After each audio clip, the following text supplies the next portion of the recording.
Hello दोस्तों, आपका स्वागत है आपका अपना यूट्यूब चैनल संतोष क्लासेस में। हम लोगों ने इससे पहले पार्ट 19 ब्रह्मास्त्र का किया था। आज हम लोग के लिए पार्ट 20 है, जिसमें हम लोग पीरियोडिक क्लासिफिकेशन ऑफ एलिमेंट्स का पार्ट 2 को करने जा रहे हैं। इसमें इसके पीछे हम लोग 20 क्वेश्चन किए थे, अभी करते हैं 20 क्वेश्चन। आते हैं हम लोग क्वेश्चन पे कि मेंडलीव के आवर्त सारणी में कितने वर्ग और आवर्त है। मतलब इसमें पूछा जा रहा है कि how many periods and groups, how many periods and groups. यहाँ पर क्लासेस लिखा हुआ है, यहाँ पर आपका ग्रुप्स होगा, यहाँ पर आपका क्या होगा, ग्रुप्स होगा। थोड़ा सा टाइपिंग मिस्टेक है, यहाँ पर आपका ग्रुप्स होगा। तो कितने ग्रुप्स एंड पीरियड्स है, इसके पहले आपको ये जानना पड़ेगा कि ये ग्रुप्स है क्या और ये पीरियड्स क्या है।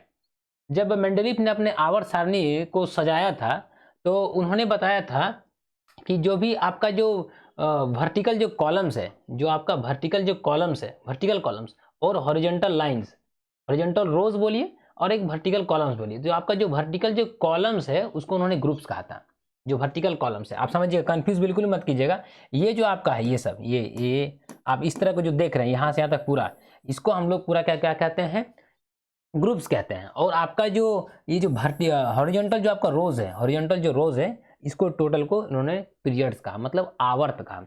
और एक बार साधारण भाषा में समझिएगा कि जो सीधी जो खड़ी लाइनें हैं, सीधी जो खड़ी लाइनें हैं, उनको उन्होंने वर्ग कहा। वर्ग मतलब आपका समूह कहा, समूह। उसका दूसरा वर्ड में इंग्लिश से बोलेंगे तो ग्रुप्स कहा। क्या कहा, ग्रुप्स कहा, या आप क्लास भी बोल सकते हैं। जो आपका जो सीधी सीधी खड़ी खड़ी लाइनें हैं और जो लेटी हुई रेखाएं हैं, जो सीधी इस टाइप की जो लेटी हुई है, जो क्षैतिज है, ऊर्ध्वाधर नहीं, उठी हुई नहीं, लेटी हुई, उसको उन्होंने क्या कहा, आवर्त कहा। इस क्वेश्चन में पूछा जा रहा है कि कितने वर्ग और कितने आवर्त है। किसके आवर्त सारणी में, मेंडलीव के आवर्त सारणी में। तो मेंडलीव ने जब अपना आवर्त सारणी को दिया था उस समय कितने तत्व थे, 63 तत्व थे। मैंने इसके बाद इसका जो पीछे वीडियो मैंने आपके साथ बताया था कि उन्होंने किस तरह उन्होंने सजाया था, किसके आधार पर सजाया था। ऑक्साइड्स और हाइड्राइड्स पे उन्होंने अपना ध्यान को कंसंट्रेट किया था और उससे जो सजे थे, उन्होंने जो 63 जो कार्ड्स लिए थे, जो सजे थे, उसको सजाने के बाद उन्होंने एक उनको आपका आवर्त सारणी मिला, उन्होंने उसको मेंडलीव का आवर्त सारणी कहा। अब उसमें से बताया गया कि कितने नंबर ऑफ ग्रुप्स है और कितने नंबर ऑफ पीरियड्स है। इस क्वेश्चन में ये पूछा जा रहा था। अब देखिए यहाँ पर जो बहुत सारा कंफ्यूजन है, बहुत सारे गूगल्स पे आपको और बहुत सारे बुक्स में आपको इस क्वेश्चन का गलत आंसर भी मिल जाएगा और डिफरेंट दिया हुआ है। आप बिल्कुल भी कंफ्यूज मत कीजिएगा। मेंडलीव का आवर्त सारणी के बारे में पूछा जाएगा कि नंबर ऑफ ग्रुप्स कितने हैं और नंबर ऑफ पीरियड्स कितने। तो यदि पीरियड्स पूछा जाए, ये वाला लाइन आपका इधर, ये पीरियड है उसको बोलते हैं, इसमें आपका ये 6 पीरियड है। और ये जो आपको पूछा जाएगा, ये जो आपका ग्रुप्स है, ये जो आपका क्या कहते हैं, वर्ग है, इसको हम लोग क्या कहते हैं, 8। कितने नंबर से, 8 है। गिनिएगा, देखिएगा, 1 2 3 4 5 6। तो ये आवर्त कितने हो गए, 6। बिल्कुल भी कंफ्यूज मत कीजिएगा। आपका मेंडलीव का आवर्त, मेंडलीव का जो आवर्त सारणी था उसमें आवर्तों की संख्या कितनी थी, 6। और समूह गिनते हैं, 1 2 3 4 5 6 7 और 1 8। आपका समूह कितना हो गया, समूह आपका हो गया 8। टोटल समूह कितने हो गए, 8। तो बिल्कुल भी कंफ्यूज मत कीजिएगा। नंबर ऑफ पीरियड्स मेंडलीव का आवर्त सारणी में 6, और आपका जो ग्रुप्स है, नंबर ऑफ ग्रुप्स मेंडलीव का आवर्त सारणी में, ग्रुप्स का संख्या, वर्ग का संख्या आपका टोटल कितने है, 8 है। तो इस तरह हम लोगों ने इस ऑप्शन को देखना है कि किसमें आपका लिखा हुआ है कि 6 आवर्त किसमें है और 8 समूह किसमें है। तो आप देखिए, इसमें 6 आवर्त लेकिन 7 दिया हुआ, गलत हो गया। इसमें 6 आवर्त लेकिन 9 दिया हुआ, तो गलत हो गया। इसमें 6 आवर्त तो इसमें 8 आवर्त, आपका यही ऑप्शन सही है, ये आपका ऑप्शन गलत हो गया। इनमें से कोई नहीं आपका होगा नहीं। इस प्रकार हम लोगों ने 21 नंबर क्वेश्चन को देखा। आगे आते हैं, इससे पहले थोड़ा सा एक चीज आपको बताते हैं। उन्होंने कुछ कुछ तत्वों के लिए जगह छोड़ दी थी कि भविष्य में कुछ तत्वों की खोज होंगे जो अन्य तत्वों के गुणधर्म से मैच करेंगे, और उसके आगे उन्होंने उपसर्ग एका वर्ड यूज करके उन्होंने उसका नामकरण किया था। और बाद में तत्वों की खोज हुई, जैसे कि आपका गैलियम हो गया, स्कैंडियम हो गया, जर्मेनियम हो गया, और वो जो उन्होंने एका वर्ड लगा के उन्होंने जो यूज किया था उस तत्वों का नामकरण, उससे मैच किया। तो ये जो इनका जो अनुमान था, इसी अनुमान के कारण इसको आवर्त सारणी का जनक कहा जाता है। इसके बाद में हम लोग आगे चर्चा करेंगे, आगे क्वेश्चन पे हम लोग आएंगे उस चीज पे हम लोग देखने के लिए कि कहाँ पर क्या था। आगे आते हैं कि मेंडलीव के आवर्त सारणी में क्षैतिज स्तंभ को क्या कहा जाता है, जो हॉरिजॉन्टल कॉलम है। हॉरिजॉन्टल कॉलम मतलब ये वाला आपको बता रहा है, हॉरिजॉन्टल रोज, सॉरी, ये सीधा वाला आपका, इसको क्या कहा जाता है। जैसे कि आपका आवर्त सारणी में आप यही चीज देखें तो इस टाइप का देखें, तो ये जो आपका वर्टिकल हो गया, ये क्या हो गया, वर्टिकल कॉलम हो गया, और ये हॉरिजॉन्टल रोज हो गया, हॉरिजॉन्टल रोज, ये वाला पूरा। तो इसको हम लोग क्या कहते हैं, इसको हम लोग आवर्त कहते हैं। आवर्त मतलब क्या, पीरियड कहते हैं। तो हम लोग इस ऑप्शन के साथ जाएंगे। ये आपका होगा नहीं, ये आपका होगा नहीं, ये आपका होगा नहीं। इस प्रकार हम लोगों ने 22 नंबर क्वेश्चन को देखा। यहाँ पर स्तंभ नहीं होगा, इसको आप कतार बोल सकते हैं, क्षैतिज कतार बोल सकते हैं, ये ज़्यादा अच्छा वर्ड है उस स्तंभ के अपेक्षा। स्तंभ आपका वर्टिकल में आपका यूज होगा। इस प्रकार हम लोगों ने 22 नंबर क्वेश्चन को देखा। आते हैं हम लोग 23 नंबर क्वेश्चन पे। 23 नंबर क्वेश्चन में क्या बोल रहा है कि मेंडलीव की आवर्त सारणी जर्मन पत्रिका में कब प्रकाशित हुई थी। जब उन्होंने अपना आवर्त सारणी के बारे में बताया था तो उन्होंने बताया था 1869 में, 1869 ईस्वी को उन्होंने अपने आवर्त सारणी के बारे में लोगों को बताया था, लोगों को पता था। लेकिन जो आधिकारिक तौर पर पुष्टि हुई और जर्मन जो आपका मैगजीन है उसमें जो सबसे पहले जो छपा था वो 1872 में छपा था।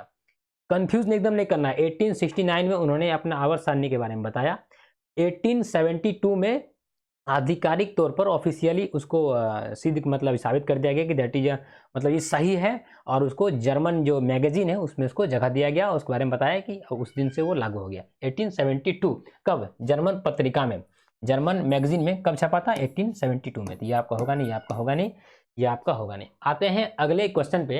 अगला क्वेश्चन है निम्नलिखित में से किसके द्वारा किया गया तत्वों का जो वर्गीकरण है, जो आपका जो एलिमेंट्स का जो क्लासिफिकेशन है, नए तत्वों की खोज के लिए प्रेरित करता है। अभी मैंने आपको मेंडलीव के बारे में बताया था, उन्हीं के आधार पर नए तत्वों का जो डिस्कवरी होगा उसके लिए कौन इंस्पायर करता है, किसका पीरियोडिक टेबल? तो आपका मेंडलीव का पीरियोडिक टेबल। कारण क्या है? इससे पहले जो आपको बताया गया था न्यूलैंड्स ने ऑक्टेव रूल दिया था। न्यूलैंड्स ने कौन सा रूल दिया था? Octave rule. ये फॉलो नहीं करता। कारण क्या है? उन्होंने बताया था कि टोटल 56 एलिमेंट्स हैं हमारे तत्वों में, बाकी और कोई खोज नहीं होगी, फेल हो गया। उन्होंने बता दिया था कि बाकी और कभी खोज ही नहीं होगा। लेकिन आपका जो मेंडलीव ने क्या बताए थे कि 63, तो उन्होंने बताया था कि उस समय तक 63 तत्व, लेकिन उन्होंने फिर बताया कि बाद में और बहुत सारे एलिमेंट्स खोज होंगे, और उन्होंने अपने आपका जो उसका जो पीरियोडिक टेबल था उसमें उन्होंने जगह भी दिया था, खाली छोड़ दिया। यही कारण है इसको जनक कहा जाता है आवर्त सारणी का।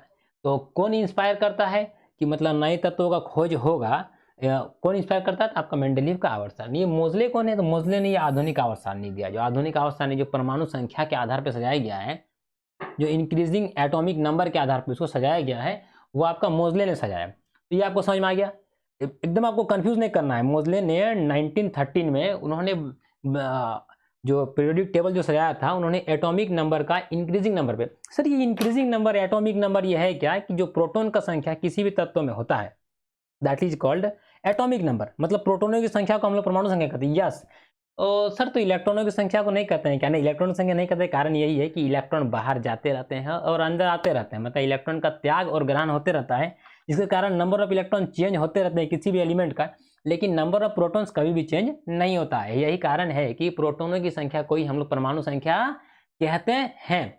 हम लोग यहाँ तक देखें। अच्छा, मोजले ने क्या बताया? अभी मैं यहाँ तक आता हूँ। मोजले ने बताया था कि परमाणु संख्या के बढ़ते हुए क्रम के आधार पे यदि हम एलिमेंट्स को रखेंगे और उस प्रकार जो पीरियोडिक टेबल बनेगा, वो पीरियोडिक टेबल जो पीछे का जो पीरियोडिक टेबल जो बना है, जैसे मेंडलीव ने बनाए थे, उससे पहले जो ऑक्टेव्स था, उसके बाद उसके पहले जो आपका डोबेरानियर का ट्राइड्स था, वो उतना सही नहीं था जितने कि अभी जो मोजले साहब ने जो दिया है। उन्होंने जो एटॉमिक नंबर को सजा दिया ना, उससे पहले क्या था? एटॉमिक मास था। एटॉमिक मास के आधार पे वो क्लियरली वो सही सिद्ध नहीं होता है वो पीरियोडिक टेबल। हम लोग को सही सही तत्वों की जानकारी प्राप्त नहीं होती है, जिस प्रकार के हम लोग मोजले का जो आधुनिक आवर्त सारणी है उसमें जो हमको मिलता है। यही कारण है कि मोजले को जो हम लोग आवर्त सारणी अभी हम लोग पढ़ रहे हैं, आगे भी हो सकती है खोज, ऐसा नहीं है। जब ट्राइड्स आया, ट्राइड्स के बाद ऑक्टेव्स आया, ऑक्टेव्स के बाद मेंडलीव का आवर्त सारणी आया, अभी मोजले का आवर्त सारणी है। हो सकता है कि इससे भी ज़्यादा मॉडिफाई वर्जन कोई आने वाले समय में दिया जा सकता है। इसमें कभी हम लोग नहीं कह सकते हैं कि इसके बाद कहीं पॉसिबल नहीं है। हर कुछ पॉसिबल है जिंदगी में, जरूरी नहीं कि यही आपका एकमात्र रह गया मोजले ही का। हो सकता है अभी उस पर भी बहुत सारी खोज और इस पर काम हो रहा है कि हम लोग इससे भी ज़्यादा मॉडिफाई वर्जन देंगे किसका?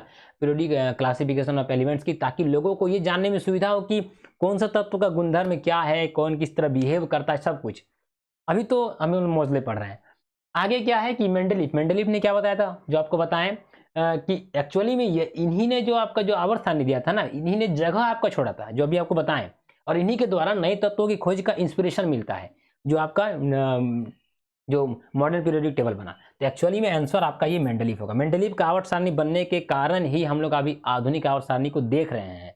उन्होंने जिस तरह का बताया था आधुनिक मेंडलीव का आवर्त सारणी, उन्होंने परमाणु द्रव्यमान के बढ़ते हुए क्रम पर सजाया था। हालांकि उसी से इंस्पायर होकर आपको मोजले साहब ने बनाए और आपको आधुनिक आवर्त सारणी मिला। डोबेरानियर का ट्राइड्स आपको पता है, उन्होंने 3 ट्रिक दिया था, वही बढ़ते हुए परमाणु द्रव्यमान का आधार सजाया था। बीच वाला जो तब तक का परमाणु द्रव्यमान था, बाकी जो तब तक का परमाणु द्रव्यमान का लगभग क्या होता है? एवरेज होता है।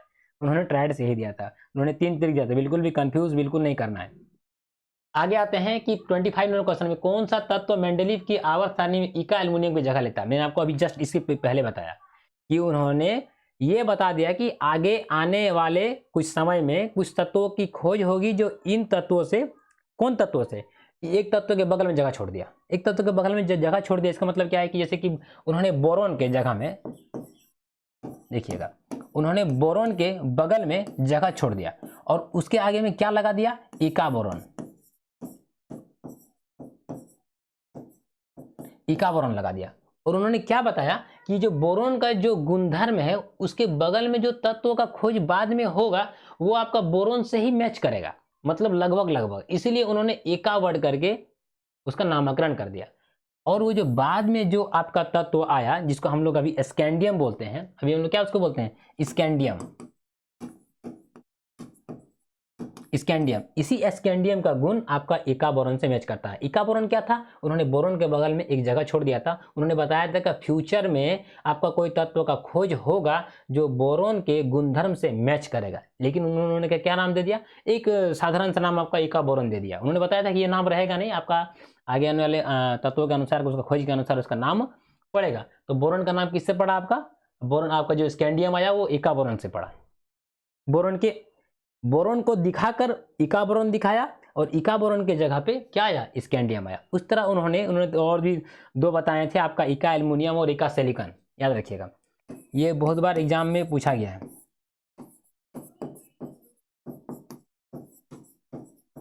इका एल्युमिनियम और आपका इका सिलिकॉन। हालांकि वीडियो बड़ा हो रहा है, हम कोशिश कर रहे हैं इसको थोड़ा शॉर्ट बताने के लिए, लेकिन आधुनिक मतलब पीरियोडिक क्लासिफिकेशन ऑफ एलिमेंट्स में इतना सारा जानकारी है ना कि मतलब इसमें क्या कहा जा सकता है, और बहुत ज़्यादा क्यूरियोसिटी है, मतलब लोग जानने के लिए बहुत उत्सुक होते हैं। इस तरह आप लोग देख रहे हैं कि और किसमें क्या क्या मिल सकता है, बहुत कुछ है बताने के लिए। तो अभी 2 घंटा क्लास भी कम पड़ जाएगा जिसके बारे में बताया जाए, लेकिन वीडियो को ज़्यादा लंबा नहीं करना, आगे पार्ट में इसके बारे में फिर चर्चा करेंगे। इका एल्युमिनियम और इका सिलिकॉन बताया। तो जो आपका इका एल्युमिनियम का जो नाम आपका जो मैच करता है वो आपका गैलियम से मैच करता है, इसका जो गुणधर्म मैच करता है वो आपका गैलियम से। और जो आपका इका सिलिकॉन है, जो आपका इका सिलिकॉन है, उन्होंने तीन बताया था।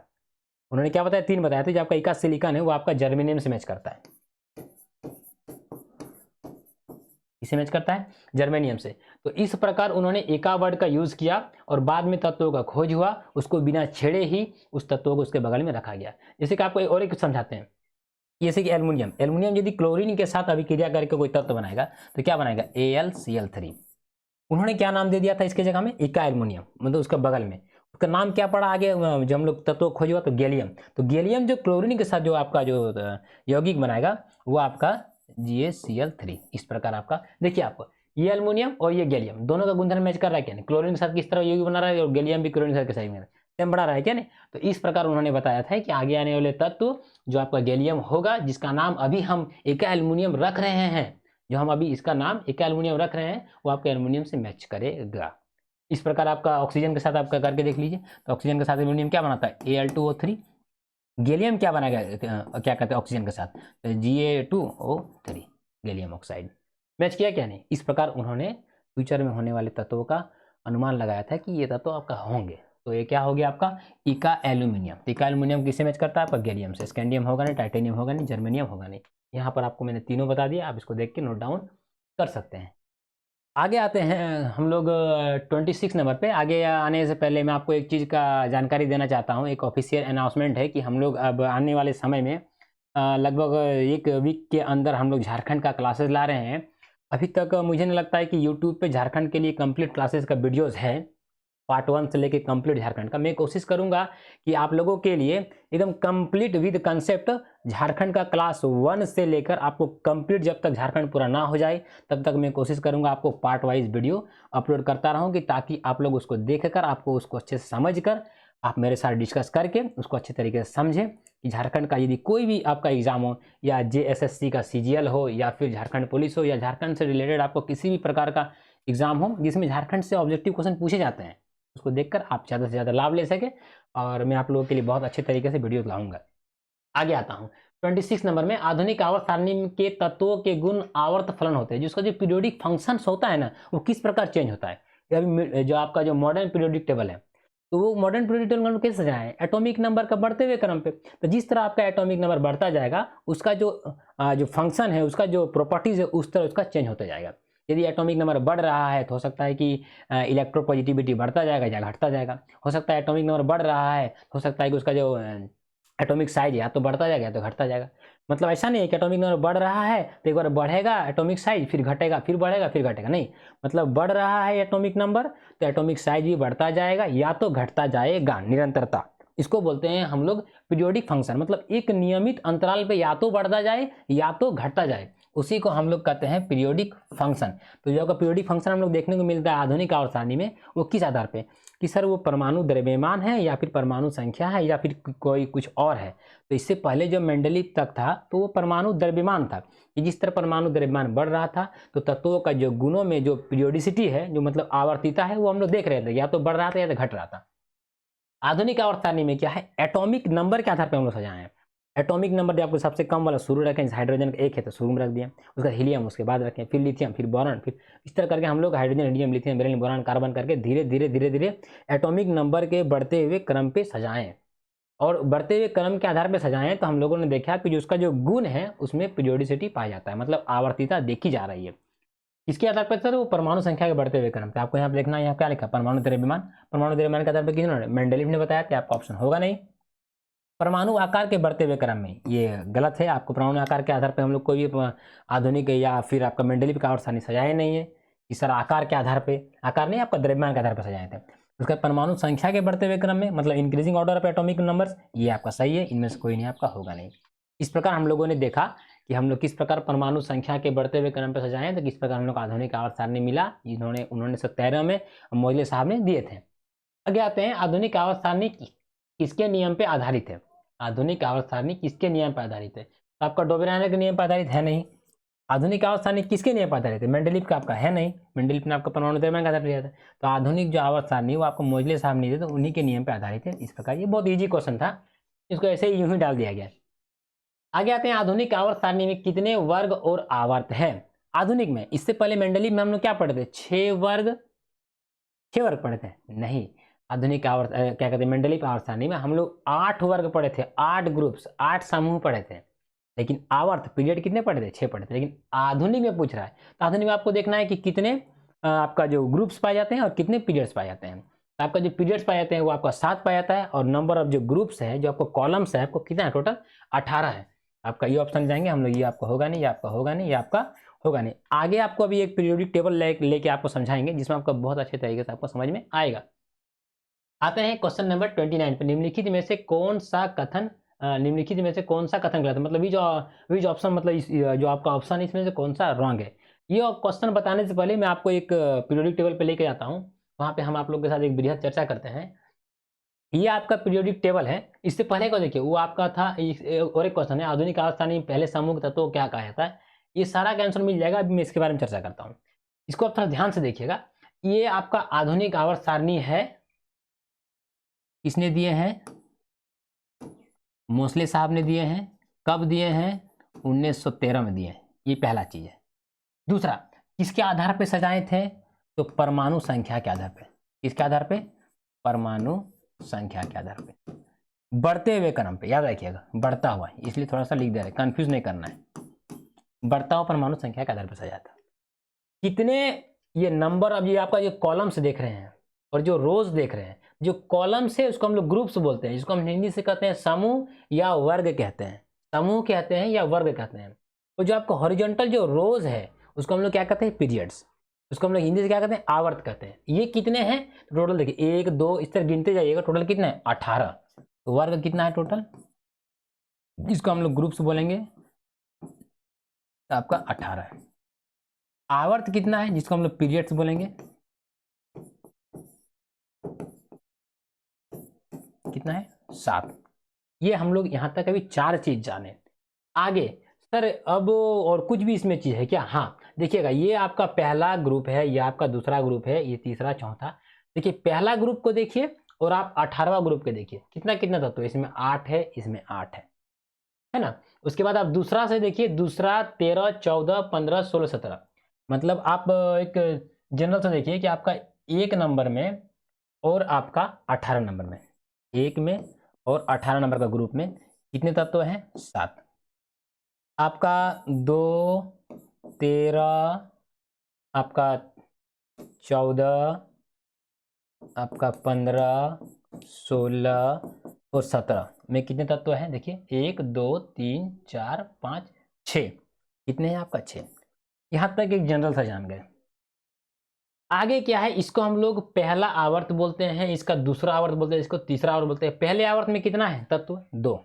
आवर्त का बात, अब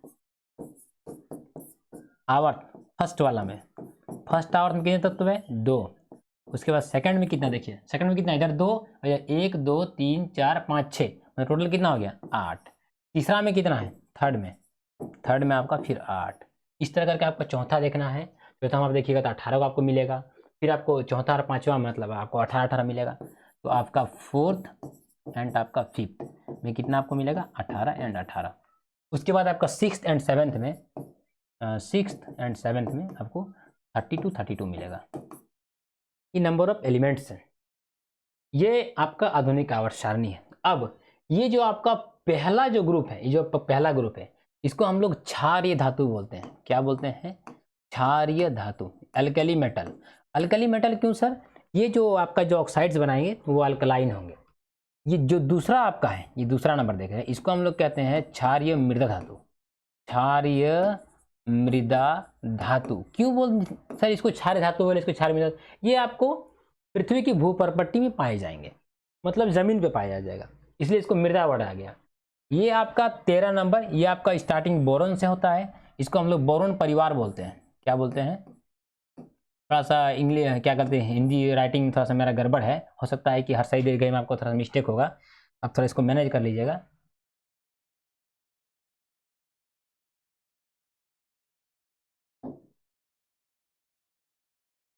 इसको हम लोग बोरोन परिवार बोलते हैं, बी लिख देते हैं और परिवार लिख देते हैं। कौन सा वर्ग को? 13। 14 को क्या बोलते हैं? 14 नंबर को इसको कार्बन परिवार बोलते हैं। 14 वाले समूह को, 14 वाले वर्ग को। 15 को क्या बोलते हैं? 15 को बोलते हैं हम लोग पेनिकोजन। याद रखिएगा, भूलिएगा नहीं, पेनिकोजन। पेनिकोजन क्यों बोलते हैं सर? ये एक डर पैदा करने वाला, ये एक डर पैदा करने वाला तत्व है, इसको हम लोग पेनिकोजन बोलते हैं। ये आपका ऑक्सीजन वाला ग्रुप, इसको बोलते हैं चाल्कोजन। चाल्कोजन, COGEN। चाल्कोजन क्यों बोलते हैं? चाल्कोजन आपका GEN जो है ना आपका जनरेट से होता है, मतलब उत्पन्न करने वाला, और चाल्क मतलब आप समझ लीजिए एक और बनाने वाला है। और मतलब सर आपका अयस्क बनाने वाला, कि जो आपको ये जो इस ग्रुप में जो आपका ऑक्सीजन हो गया, ओ इसको याद कैसे करते हैं? ओ सही से टी पो, ऐसे कर याद करते हैं, ओ सही से टी पो। इससे पहले क्या याद करते हैं? बैगन आलू गोभी इन थैला, इसको कैसे याद करते हैं? काशी गए शिव पार्वती, इसको कैसे? नाना पाटेकर ऐश्वर्या राय सब बीमार, इस तरह करके हम लोग याद करते हैं। इसको कैसे? फूल कलिया, इसमें क्या करते हैं? फूल कलिया बाहर आई आंटी, इसको क्या याद करते हैं? हैनी और कटरीना के जेरोक्स रंगीले। इस प्रकार हम लोग इस तत्वों का नामकरण याद रखते हैं। एक जनरल से ट्रिक्स था, ये उतना आपके लिए काम नहीं देगा, कभी यदि पूछ दिया तो आप उसको फॉलो कर सकते हैं। ये क्या था आपका? चाल्कोजन। चाल्कोजन क्यों बोला गया सर? ये आपका देखिए यहाँ पर ऑक्सीजन है, तो जितने भी हम लोग को जो धात्विक ऑक्साइड मिलते हैं जनरली, वो आपका या तो ऑक्साइड्स के रूप में मिलते हैं या तो सल्फाइड्स के रूप में। तो मतलब जो अयस्क का फॉर्म मिलता है, अयस्क को फॉर्म करने वाले हैं कौन? आपका ऑक्साइड्स हो गए, मतलब ऑक्सीजन हो गया, आपका सल्फर हो गया, ये सेलुलाइड्स हो गया, ये आपका पोलोनियम्स हो गया, तो ये आपका जितने भी है टेलुराइड्स हो गया, मतलब टेलुरियम, जिसे ऑक्साइड्स बताओ, सल्फाइड्स बताएं। तो इस प्रकार ये जो तत्व है, ये मेटल्स के साथ या नॉन मेटल्स के साथ मिलकर ऑक्साइड्स या सल्फाइड्स या सेलुलाइड्स या टेलुराइड्स के फॉर्म में ओर्स बनाते हैं, अयस्क बनाते हैं। और अयस्क वर्ड से ही आपका बना है चाल्क। उसी चाल्क से चाल्कोजन, मतलब अयस्क बनाने वाले, मतलब ओर को फॉर्म करने वाला, मतलब चाल्क को फॉर्म करने वाला, चाल्क बनाने वाला, मतलब चाल्कोजन, इसीलिए इसको चाल्कोजन नाम पड़ा। ये fluorine, chlorine, bromine, iodine, antimony, यही आपका है जिसको हम लोग नोबेल गैस से पहले पढ़ते हैं, और सबसे ज़्यादा इंपॉर्टेंट है, ये बहुत बार इसको क्वेश्चन पूछा गया है। नाम क्या है सर? इतना आप इसको छुपा के रखें। हेलोजन। क्या बोलते हैं? हेलोजन। हेलोजन इसको बोलते हैं। कारण क्या है सर? हेलो प्लस जन। हेलो मतलब आपका समझ जाइए कि लवण बनाने वाले, तो साल्ट मतलब लवण बनाने वाले ग्रुप को हम लोग हेलोजन बोलते हैं। क्या बोलते हैं? तो 17 ग्रुप को हम लोग हेलोजन बोलते हैं, याद रखिएगा, बिल्कुल भी भूलिएगा नहीं। साल्ट फॉर्मेशन या साल्ट प्रोड्यूसर बोलते हैं इसको, नमक लवण बनाने वाले समूह। आपका हेनी और कैटरीना के जेरोक्स अंगिले, ये आपका 18वां ग्रुप है। और बहुत कोई इसके बारे में पढ़ते हैं, हर बार पढ़ते हैं। ये आपका इनर्ट गैस आएगा, इसको हम लोग नोबल गैस बोलते हैं, याद रखिएगा। Noble gas, noble gas, noble gas का समूह है। नोबल गैस का समूह है सर, मतलब जनरली ये गैस के रूप में पाया जाता है, प्रकृति में बहुत कम मात्रा में पाया जाता है। नोबल गैस, इसका हिंदी से हम बोलते हैं अक्रिय गैस, इंग्लिश से बोलते हैं इनर्ट गैस। कारण क्या है? ये किसी से अभिक्रिया नहीं करता है, चुपचाप अपना शांत रहता है, चुपचाप अपना शांत रहेगा, किसी से लेना देना है नहीं, यही कारण इसको इनर्ट गैस बोला गया। अक्रिय मतलब किसी से क्रिया नहीं करेगा। क्रिया क्यों नहीं करेगा? कहा कि इसका बाह्यतम कोष में आपका जो फुलफिल ऑफ इलेक्ट्रॉन मतलब कंप्लीट इलेक्ट्रॉन से भरा रहेगा। चाहे आप हीलियम का देखिए 2 इलेक्ट्रॉन से बाहर का 2 इलेक्ट्रॉन, आप नियॉन का देखिए 10 इलेक्ट्रॉन, 10 में से क्या पहला 2, अगला घर में कितना 8 भी, दूसरा घर में आपका 8 होना चाहिए, फुलफिल है। आर्गन 18, 2 8 8, तीसरा घर में 8 होना चाहिए, फुलफिल है।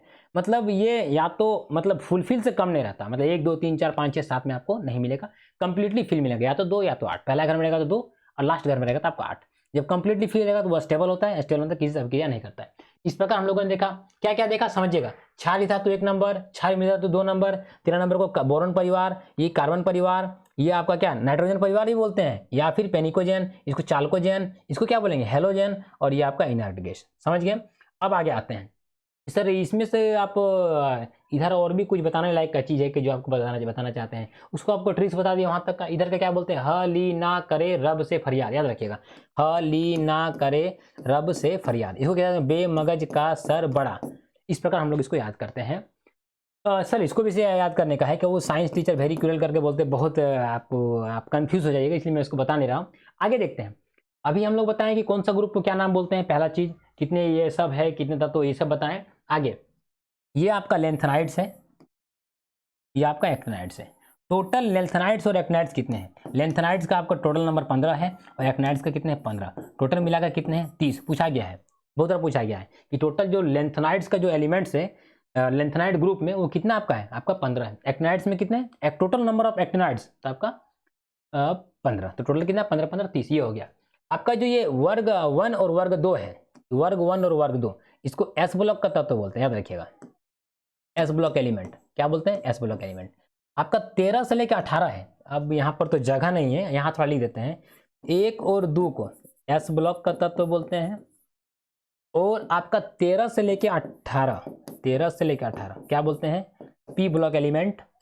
आपका 3 से लेकर 12 तक, 3 से लेकर 12 तक, तीसरा समूह, चौथा समूह, इस तरह 3 से लेकर 12 तक, इसको डी ब्लॉक बोलते हैं। क्या बोलते हैं? D block. ज्यादा नहीं लिख रहे आप, मैं जो बोल रहा हूँ आप उसको कॉपी में राइट डाउन कर सकते हैं। और आपका जो लेंथेनाइड और जो एक्टिनाइड का ये जो पूरा जखीरा है, पूरा जो ग्रुप्स है, इसको हम लोग एफ ब्लॉक एलिमेंट बोलते हैं। क्या बोलते हैं? एफ। लेंथेनाइड्स और एक्टिनाइड्स वाला आपका हो गया एफ ब्लॉक एलिमेंट। इस प्रकार हम लोग ने जाकर एस पी डी, ये आपका डी है, याद रखिएगा यहाँ से यहाँ तक, ये आपका डी है और ये आपका एफ है। इस प्रकार हम लोगों ने देखा एस पी डी एफ वाला देखा। और अब समझिएगा, अब हम लोग यदि नीचे जाएंगे, नीचे जाएंगे, जैसे हम लोग नीचे जाएंगे तो एटॉमिक जो साइज है वो धीरे धीरे बढ़ता जाएगा, धीरे धीरे बढ़ता जाएगा। मतलब आपका जो नंबर ऑफ जो सेल है Ka11 वो धीरे धीरे बढ़ता जाएगा। जैसे ये बढ़ता जाएगा तो जो आपका सेंटर से, आपका जो नाभिक से सबसे आउटर मोस्ट सेल का जो डिस्टेंस है वो धीरे धीरे बढ़ता जाएगा। जैसे बढ़ता जाएगा परमाणु साइज बढ़ेगा। लेकिन यदि हम बाएं से दाएं जाते हैं, ऐसे जाते हैं आवर्त सारणी में बाएं से दाएं, तो बाएं से दाएं जाने पर आपका जो नंबर ऑफ सेल है वो बढ़ता नहीं है, वो बढ़ता नहीं है। लेकिन जो आउटर मोस्ट सेल में जो नंबर ऑफ इलेक्ट्रॉन्स है वो बढ़ जाता है, जिसके कारण आपका जो नाभिक है, नाभिक से उसका अट्रैक्शन फोर्स बढ़ जाता है। अट्रैक्शन फोर्स बढ़ने से परमाणु का आकार घटता जाता है। तो कहने का मतलब सिंपल भाषा में समझिए, ऊपर से नीचे आएंगे परमाणु का आकार बढ़ेगा, बायां से दायां जाएंगे परमाणु का आकार घटेगा। और एक बात, ये आपका जो ये देख रहे हैं पीला, ये पीला देख रहे हैं, ये आपका उपधातु में आता है। किसमें आता है? उपधातु में। उपधातु के बायां साइड, ये बायां साइड लगभग धातुएं पड़ती है, इधर आपका अधातुएं पड़ती है। सर ये क्या बांटती है क्या? नहीं, एक मतलब एक टेढ़ी मेढ़ी रेखा है, धातुएं धातुओं को अधातुओं से अलग करती है, जनरल भाषा में इतना समझिएगा। ये सर उपधातु कितना है? पीला वाला गिन लीजिए, 7 आपको मिलेगा। अब सर देखिए कोई कोई चीज में 2 2 उपधातु है। कौन सा आवर्त में? पूछा भी गया आपका चौथा और पांचवा आवर्त में, चौथा और पांचवा आवर्त में आपके 2 2 उपधातु है, बाकी सब में सिंगल है। याद रखिएगा। बोले सर पहला वाला आवर्त में कोई उपधातु पाया था, नहीं, ये भी पूछा गया है किस वर्ग में उपधातु नहीं पाए थे, पहला वाला में, समझ गए, और आपका लास्ट में सातवां वाला में। कंफ्यूज नहीं करना है। देखिए बहुत सारा चीज है, मैं आपको जो बोल रहा हूँ उसको आप कॉपी में राइट डाउन कर सकते हैं। उसके बाद क्या है, ये इधर हो गया। उसके बाद क्या, देखिए आपका यदि हम बाएं से दाएं और जाएंगे तो बायां में क्या है, धातु है, दाएं में क्या है, अधातु है। तो बायां से दाएं जाएंगे तो धातुओं के गुणों में कमी आएगी। बायां से दाएं जाएंगे धातुओं के गुणों में कमी आएगी। हाँ सर, काहे कि अधातु है ना, ये हो गया। दूसरा क्या है, ऊपर से नीचे आएंगे तो धात्विक गुणों में वृद्धि होगी, मतलब जो आपका मेटोलिक जो प्रॉपर्टीज होगा वो धीरे धीरे बढ़ेगा, इधर में घटेगा, ये हो गया। इलेक्ट्रॉन त्यागने वाला बताता हूं, जो इलेक्ट्रॉन जो आपको डोनेट करता है। इधर धातु क्या है, धातु इलेक्ट्रॉन डोनेट करता है, इलेक्ट्रॉन क्या है, सॉरी अधातु क्या है, इलेक्ट्रॉन को लेता है, ग्रहण करता है। अब आप बताइए, हम यदि इधर से उधर जाएंगे तो इलेक्ट्रॉन त्यागने की प्रवृत्ति बढ़ेगी या ग्रहण करने की? अरे इधर से इधर जाएंगे अधातु, अधातु इलेक्ट्रॉन ग्रहण करेगा, ग्रहण करने की प्रवृत्ति बढ़ेगी। पूछा गया है बायां से दायां जाने पे, आधुनिक आवर्त सारणी में बायां से दायां जाने पर इलेक्ट्रॉन त्यागने की प्रवृत्ति बढ़ेगी या घटेगी? इधर जाएंगे तो बढ़ेगा। क्यों बढ़ेगा? क्योंकि अधातु की ओर जा रहे हैं। अधातुओं में क्या होती है, इलेक्ट्रॉन ग्रहण करने की प्रवृत्ति होती है। इधर में क्या होगा, यदि हम उल्टा आएंगे तो इलेक्ट्रॉन ग्रहण त्यागने की प्रवृत्ति बढ़ेगी, ग्रहण करने में कमी आएगी। ये समझ गए? अब ये मैंने आपको बता दिया, आपको एटॉमिक साइज बता दिया, इलेक्ट्रॉन त्यागने की प्रवृत्ति वाला बता दिया। इधर धातु हो गया, इधर अधातु हो गया, ये आपका उपधातु हो गया। यहाँ तक हम लोग देखें। इसके बाद यदि कुछ चीज छूटेगा तो मैं आपको फिर से डिस्कस करूंगा। यहाँ तक मैंने बताया। आते हैं अगला क्वेश्चन, अब आते हैं पीछे क्वेश्चन में कि क्या बोलते हैं। आपका हम लोग कहाँ तक चर्चा किए थे, हम लोग चर्चा किए थे यहीं तक। आते 29 पर। इनमें से कौन सा कथन गलत है? परमाणु का आकार ऊपर से नीचे की ओर बढ़ता है, हम बताएं तो ऊपर से नीचे की ओर जाते हैं, परमाणु का आकार बढ़ता है। एक एग्जाम्पल आपको देते हैं, एक एग्जाम्पल आप देखिए। सोडियम, ये पहला ग्रुप का है, वो पहला ग्रुप का है ना, कैसे याद कर लेंगे? हमको बताए थे, हली ना करे रब से फरियाद करके हम बताए थे। हम सोडियम का लेते हैं, एटॉमिक नंबर कितना, 11, पहला क्रम में कितना, 2, दूसरा क्रम में कितना, 8, कितना क्रम, 1, मतलब पहला सेल, दूसरा सेल, ये तीसरा सेल। आप पोटेशियम पाइए, पोटेशियम में कितना होता है, 19 होता है। 19 होता है मतलब क्या हो गया आपका, 2, 8, 8, 1। अब बनाते हैं 1 सेल, 2 सेल, 3 सेल, अब 4 सेल। अब आप हमको बताइए, यहाँ से आपका जो नाभिक है, नाभिक से आउटर मोस्ट का सेल, मतलब आउटर मोस्ट में जो इलेक्ट्रॉन है उसका डिस्टेंस, और यहाँ पर जो आपका नाभिक में आउटर मोस्ट का डिस्टेंस किसमें अधिक होगा? इसमें 3 सेल है तो 3 सेल का दूरी, इसमें 4 सेल है, 4 सेल में ज़्यादा दूरी होगा। दूरी होगा क्या, नहीं मतलब ज़्यादा बड़ा होगा, मतलब ये आपका ज़्यादा बड़ा होगा इससे। कारण क्या है, नंबर ऑफ सेल ज़्यादा है, नंबर ऑफ सेल ज़्यादा है तो आपका नाभिक से उससे बाहर कोश में इलेक्ट्रॉन से दूरी ज़्यादा है। यही कारण है कि हम लोग ऊपर से नीचे की ओर आते हैं तो एटॉमिक साइज बढ़ता है, मतलब ये ऑप्शन सही है। पूछा क्या जा रहा है, विच ऑप्शन इज रॉन्ग? आगे आते हैं। एक ही समूह में सभी तत्वों की संयोजकता समान होती है। संयोजकता सर एक्चुअली में क्या है, वैलेंस इलेक्ट्रॉन सेम, आपका वैलेंसी सेम। कैसे सर? हाइड्रोजन का सबसे बाहर घर में 1, लिथियम का सबसे बाहर घर में कितना, अब कर लीजिए 2, 1। इसका सोडियम कितना होता है, तो आपका 2, 8, 1। पोटेशियम का कितना होता है, 2, 8, 8, 1। मतलब सबसे बाहर का जो सेल में जो रहता है इलेक्ट्रॉन्स, उसको हम लोग क्या कहते हैं, वैलेंस इलेक्ट्रॉन, और उसी से हम लोग वैलेंसी निकालते हैं। अब देखिए सबका वैलेंस इलेक्ट्रॉन आपका सेम है तो वैलेंसी क्या होगा, सेम होगा। मतलब संयोजकता इलेक्ट्रॉन सबसे बाहर के घर में जो रहता है, बोला जाता है कि सबसे बाहरी कोश में उपस्थित इलेक्ट्रॉनों की संख्या को संयोजी इलेक्ट्रॉन कहते हैं।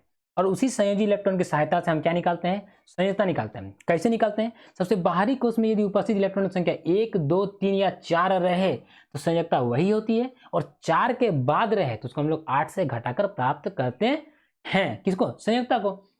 अब देखिए यहाँ वैलेंसी देखिए सबका, यहाँ से जितना कम निकालिएगा आपको इसी तरह का मिलेगा। मतलब बाहर में कितना आपको 1 मिलेगा। अब जब बाहर में 1 तो वैलेंसी कितना हो जाएगा, 1 हो जाएगा। मतलब क्या हो जाएगा, संयोजकता आपका एक समान होता है। मतलब ये ऑप्शन आपका सही है। अगला आते हैं, एक तत्व के सभी समस्थानिकों के एक ही समूह। हाँ, जितने भी आपका आइसोटोप्स होते हैं ना, आपका जो मेंडलीव का जो पीरियोडिक टेबल जो फेल हुआ था, ये आइसोटोप्स के कारण नहीं फेल हुआ था। कारण क्या, उन्होंने आइसोटोप्स के बारे में बताया नहीं, उन्होंने उसका जगह नहीं बता पाया था। लेकिन मोस्टली का सक्सेस होने के कारण क्या था, उनका एटॉमिक नंबर था। एटॉमिक नंबर के कारण क्या होता है कि आइसोटोप्स का जो एटॉमिक नंबर सेम होता है, सेम रहने के कारण उसको हम एक ही ग्रुप में रखते हैं, सक्सेस हुआ। ये हो गया। आगे, परमाणु त्रिज्या आमतौर पर बाएं से दाएं, मतलब लेफ्ट टू राइट जाएंगे तो बढ़ती आती नहीं, घटती आती है। क्या आती, घटती आती है। सर ये वाला समझ में नहीं आया, इसको थोड़ा सा एक सिंपल आप समझाइए। आप 2 उदाहरण ले लीजिए, हाइड्रोजन का और एक हीलियम का, जनरल सा। हाइड्रोजन में देखिएगा, हाइड्रोजन का ले लीजिए, आपको देखिए आपको ज़्यादा सुविधा होगा। एक आप ले लीजिए लिथियम का, आपका जिसका परमाणु संख्या 3 है, और एक आप ले लीजिए नियॉन का, इसका परमाणु संख्या 10 है। लिथियम का 3 और इसका 10। इसका देखिएगा 2, 1, इसका क्या हो जाएगा 2 8, 2 8 हो जाएगा क्या नहीं। अब मैं बताता हूं कि पहला घर में 2, दूसरा में 1। इसमें देखिएगा पहला घर में 2, दूसरा में 8। समझिएगा यहाँ का जो नाभिक से या आउटर मोस्ट सेल का जो इलेक्ट्रॉन है 1 है, इसमें कितना है, इसमें नाभिक है, इसमें आउटर मोस्ट में कितना 8 है, यही ना सबसे आउटर मोस्ट में रहेगा। तो जो इसका जो अट्रैक्शन फोर्स रहेगा, इसका अट्रैक्शन फोर्स बताइए कि इसमें अधिक रहेगा। 8 वाला ज्यादा ना खींचेगा इसको, नाभिक को, 1 वाला कम खींचेगा, जो ज्यादा खींचेगा वो ज्यादा छोटा बनेगा। यही कारण है कि बायां से दाएं जाते हैं तो परमाणु का आकार घटता जाता है, परमाणु का आकार घटता जाता है बायां से दाएं जाने पर। यहाँ पर क्या लिखा है, बढ़ता जाता है, मतलब यही ऑप्शन आपका गलत है। तो हम लोग कौन सा टिक आउट करके जाते हैं, ऑप्शन नंबर 4। इस प्रकार हम लोगों ने देखा 29 नंबर को। आते हैं 30 नंबर पे। आवर्त सारणी के पहले समूह के तत्वों को क्या कहा जाता है, इससे पहले हम लोग बताएं, आप ही बताइए। ये आपका क्षारीय धातु। क्षारीय धातु किसको बोलते हैं, दूसरा वाला जो ग्रुप है उसको हम लोग क्षारीय मृदा धातु बोलते हैं। अल्कलाइन सॉइल मेटल या अल्कलाइन अर्थ मेटल, तो आपका होगा नहीं। हेलोजन 17 नंबर वाले को।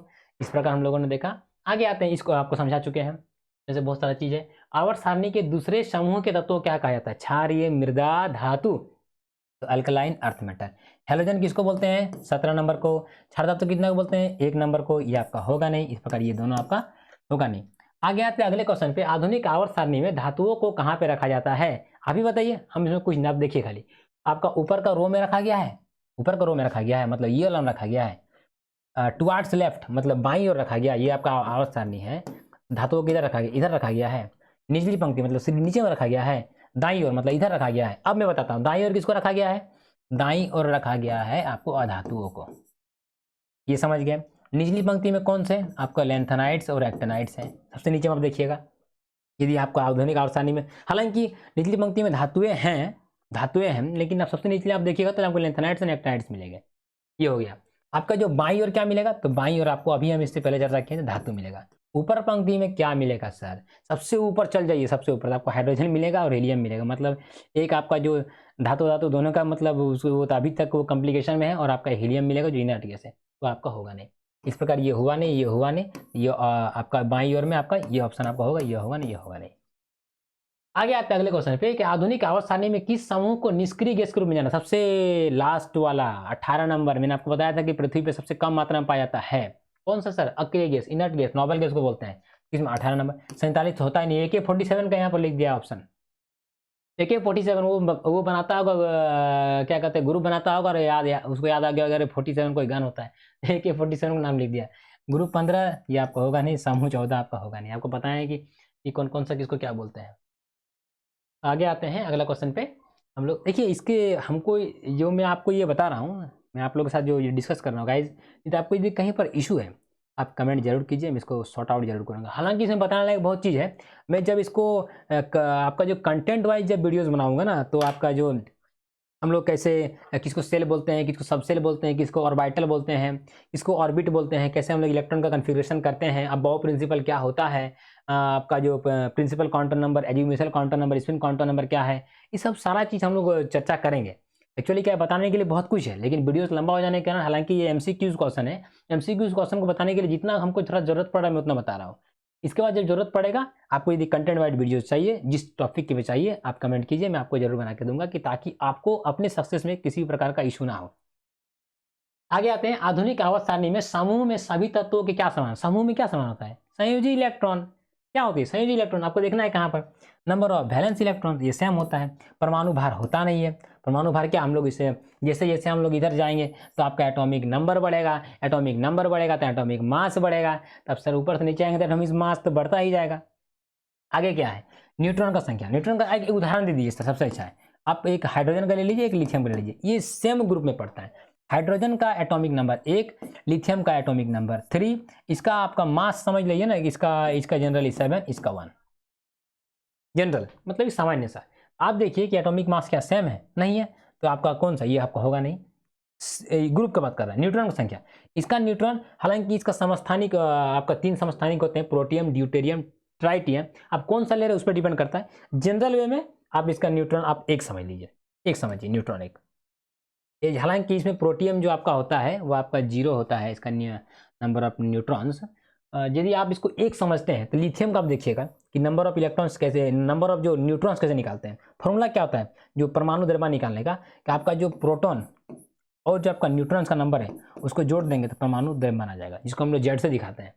नंबर ऑफ प्रोटॉन्स लिथियम कितना होता है 3, नंबर ऑफ न्यूट्रॉन्स को निकालना है, द्रव्यमान संख्या कितना है 7, 7 में 3 घटाएंगे कितना आएगा 4, तो नंबर ऑफ न्यूट्रॉन्स कितना आ गया 4 आ गया। अब आप देखिए दोनों बराबर है कि नंबर ऑफ न्यूट्रॉन नहीं है, मतलब ये ऑप्शन आपका होगा नहीं। कक्षकों की संख्या, इसमें थोड़ा सा आपको ब्रीफ जानकारी देते हैं।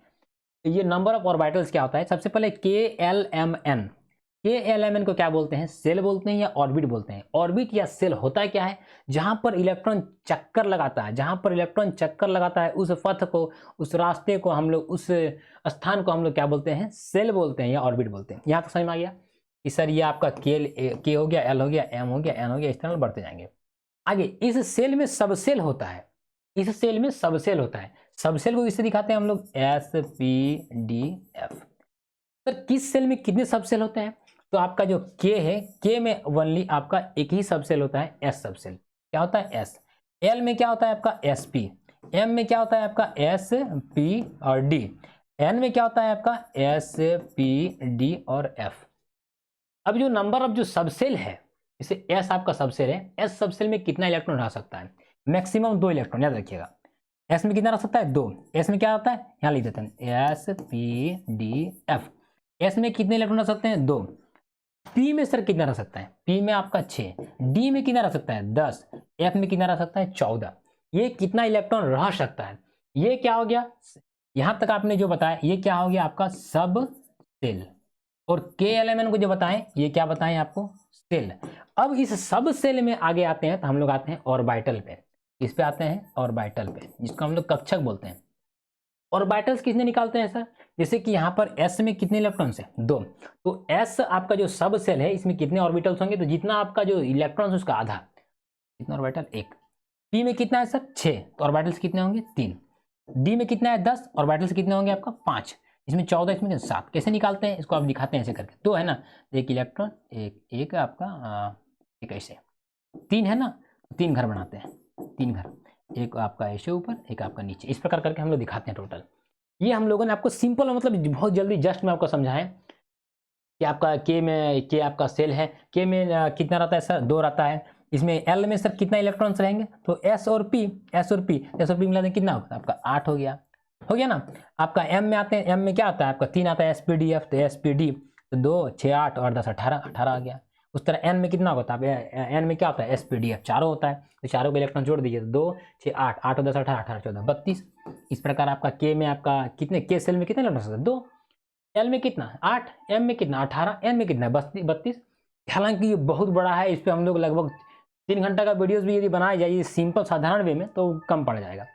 इस प्रकार हम लोग देखिए साधारण भाषा में एक सिंपल से समझिए, K में L M N ये सारे सेल हैं, कितने इलेक्ट्रॉन रह सकते हैं ये समझा दिए। उसके नीचे में सब सेल आता है, इसमें SPDF को हम लोग SPDF G आगे नाम करते जाइए। तो S में कितने 2 इलेक्ट्रॉन्स, P में कितना यहाँ पर लिख चुका हूँ। इसके बाद ऑर्बिटल्स आते हैं, ऑर्बिटल्स के ये आपको समझा दी।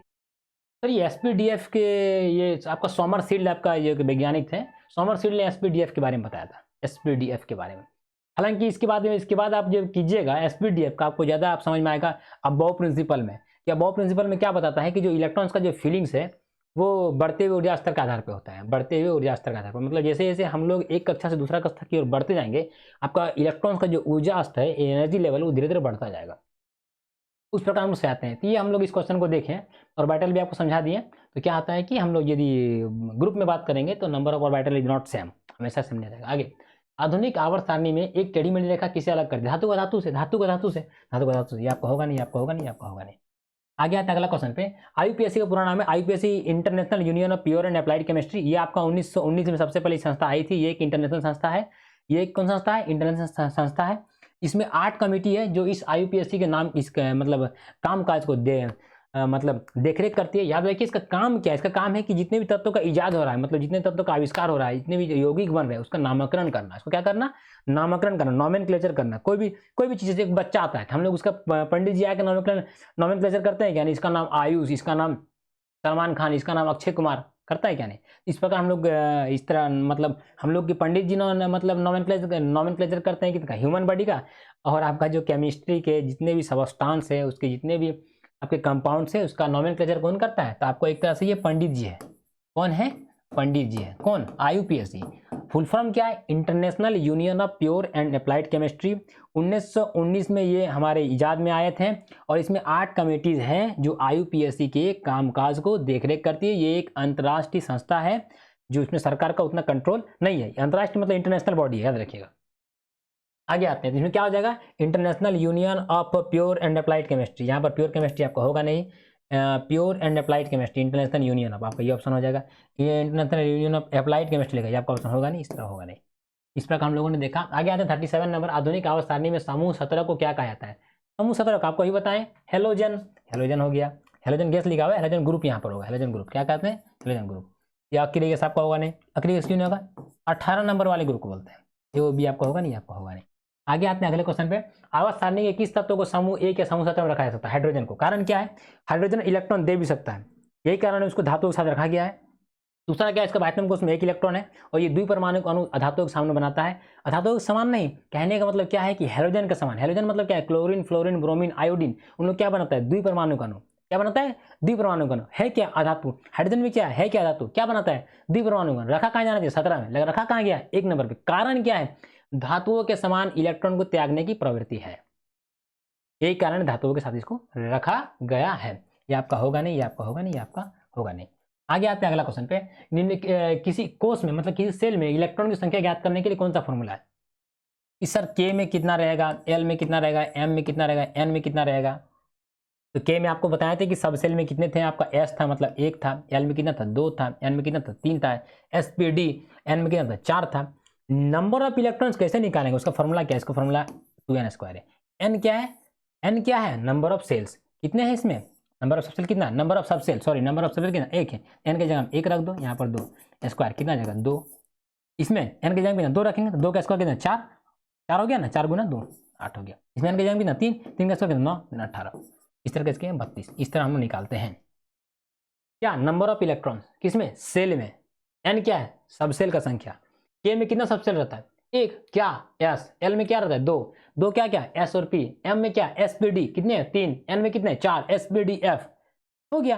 अब N के जगह में रखिए और उस तरह हम लोग नंबर ऑफ इलेक्ट्रॉन्स निकालिए, तो 2n² हम लोग इस फॉर्मूला के साथ जाएंगे। ये आपका होगा नहीं, ये आपका होगा नहीं, ये आपका होगा नहीं। आज का अंतिम क्वेश्चन को लेकर आज हम लोग समाप्त करेंगे आप लोग के साथ। आप लोग को और एक चीज़ मैं अनाउंस करना चाहता हूँ, बहुत जल्दी SSC GD क्लास लेकर आने वाला हूँ, जिसमें मैथ्स आपको प्रकाश सर पढ़ाएंगे। मैं आप लोग को उनके साथ जरूर मिलाऊंगा क्लास शुरू करने से पहले। उससे पहले मैं आपको उसके बारे में सिलेबस डिस्कशन करूंगा SSC GD पे। वो कंप्लीट बेस्ड रहेगा SSC GD एंड आर्मी। उससे बाहर आपको एक भी क्वेश्चन लिया नहीं जाएगा। आप उस चीज़ को पढ़ के, वो जितने भी हम लोग क्लास में डालेंगे उसको पढ़ के 110% का आप SSC GD एग्जाम को आराम से क्वालिफाई कर सकते हैं, नो डाउट। खास करके मैथ का, हिंदी का मैं लाऊंगा, मैथ लाएंगे प्रकाश सर। और बहुत जल्द ही आप लोग के बीच में मैं झारखंड को भी लाने वाला हूँ। आप लोगों से मैं ढेर सारा प्यार की अपेक्षा करता हूँ कि ताकि हमको ज़्यादा मोटिवेशन मिले और आप लोग के लिए बहुत अच्छे क्लास लेकर आ सकूँ। सबसे पहले मैं झारखंड कैसे बना उसके बारे में एक वीडियोस लाऊंगा। उसके बाद झारखंड का भूगोल से related totally objective question complete, आपको कहीं छूटेगा नहीं, मैं कोशिश करूंगा आप लोग के लिए लाने का। आते हैं अंतिम क्वेश्चन पे, कौन सा कथन सत्य मतलब विच स्टेटमेंट इज ट्रू? पहले समूह में 6 तत्व है, पहले समूह में 7 तत्व थे, मैंने आपको बताया था, तो ये आपका ऑप्शन होगा नहीं। दूसरे समूह में 6 तत्व थे, ये सही था। पहले समूह में 7 तत्व थे, ये भी सही है। 18वें समूह को अक्रिय गैस कहते हैं, इनर्ट गैस कहते हैं, ये भी सही है। मतलब आपका 2, 3 और 4 सही है। मतलब आपका यहाँ पर ABCD में आंसर दिया, आप इसको ABCD में कन्वर्ट कर लीजिए तो B, C और D ये तीनों आपका क्या है? सही है। ये आपका ऑप्शन होगा नहीं, ये आपका ऑप्शन नहीं, ये आपका ऑप्शन नहीं। इस प्रकार हम लोगों ने 40 क्वेश्चन को देखा और हम लोगों ने आपके साथ डिस्कस किया। हो सकता है मुझसे कहीं पर मिस्टेक हुई होगी तो मैं आप लोगों से माफ़ी चाहता हूं। इस पर यदि आपको कहीं पर भी आपको दिक्कत हो रहा है कोई टॉपिक को समझने में, आप कमेंट कीजिए, मैं कोशिश करूंगा उस चीज़ को आपके सामने बहुत आसान भाषा में आप लोगों के सामने लाने के लिए, ताकि आप लोग बहुत अच्छे से समझ सके। मैं आशा करता हूँ ये आपको चैनल आपको अच्छा लग रहा हो, तो आप हमारे चैनल को जरूर सब्सक्राइब कीजिए, हमको ढेर सारा प्यार दीजिए। मैं आप लोगों के साथ फिर मिलूंगा दोस्तों। जय हिंद।